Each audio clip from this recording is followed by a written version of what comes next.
Bacaan dari kitab Yeremia. Beginilah firman Tuhan. Terkutuklah orang yang mengandalkan manusia, yang mengandalkan kekuatan sendiri, dan yang hatinya menjauh dari Tuhan. Ia seperti semak bulus di padang belantara. Ia tidak akan mengalami datangnya hari baik. Ia akan tinggal di tanah gersang di padang gurun, di padang asin yang tidak berpenduduk. Diberkatilah orang yang mengandalkan Tuhan, yang menaruh harapannya pada Tuhan. Ia seperti pohon yang ditanam di tepi air, yang merambatkan akar-akarnya ke tepi batang air, dan tidak mengalami datangnya panas terik. Ia seperti pohon yang daunnya tetap hijau, yang tidak khawatir dalam tahun kering, dan yang tidak berhenti menghasilkan buah. Betapa liciknya hati, lebih licik daripada segala sesuatu. Hati yang sudah membatu, siapakah yang dapat mengetahuinya? Aku Tuhan, yang menyelidiki hati dan menguji batin, untuk memberi balasan kepada setiap orang setimpal dengan hasil perbuatannya.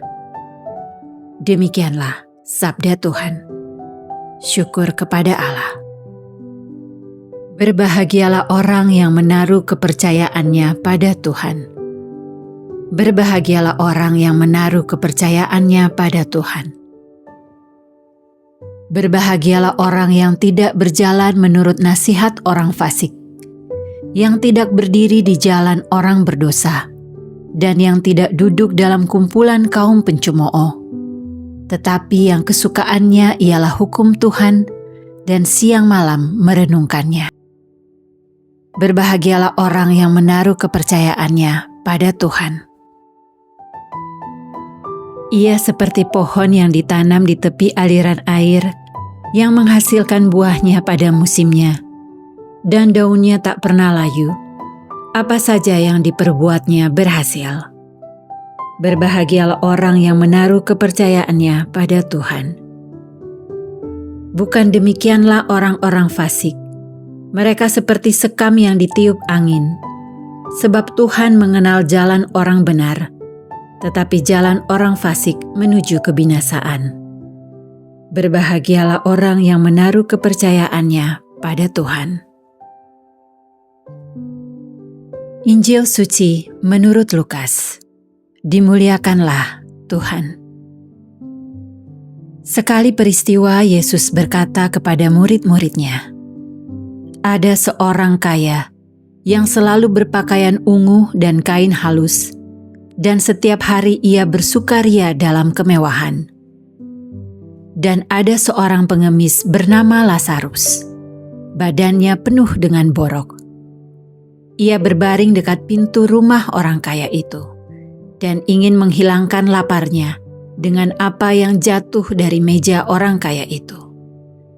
Malahan anjing-anjing datang dan menjilati boroknya. Kemudian matilah orang miskin itu, lalu dibawa oleh malaikat-malaikat ke pangkuan Abraham. Orang kaya itu juga mati, lalu dikubur.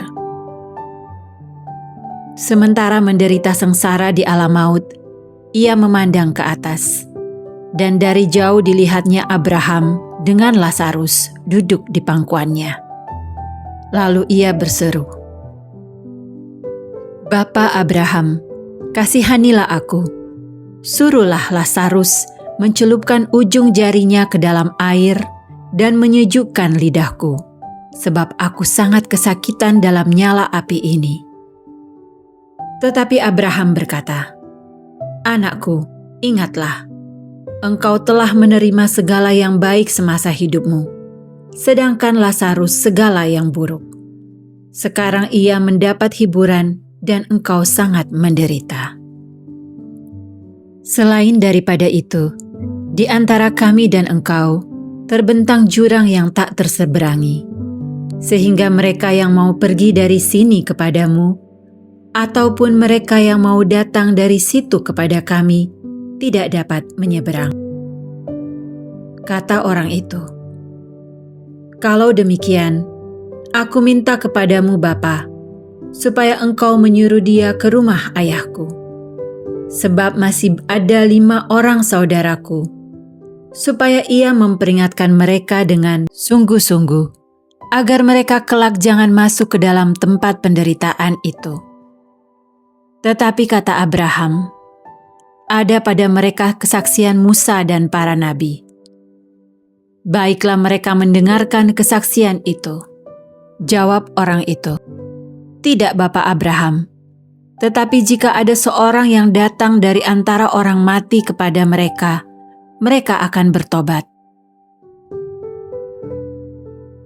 Kata Abraham kepadanya, jika mereka tidak mendengarkan kesaksian Musa dan para nabi, mereka tidak juga akan mau diyakinkan, sekalipun oleh seorang yang bangkit dari antara orang mati. Demikianlah sabda Tuhan. Terpujilah Kristus. Kehidupan ini bukanlah dualisme antara baik dan buruk, hitam dan putih, surga dan neraka. Hal ini baik dalam pencerahan hidup rohani, agar kita bersikap lebih tegas dan mantap dalam pilihan dan pesiarahan. Jika kita memiliki Tuhan dan hidup sebagai pengikut-Nya, maka hidup kita akan berbuah dan terberkati. Jika hidup dalam dilema dan keraguan-raguan, maka hidup akan menjadi dangkal dan kacau. Apakah yang sedang kita cari?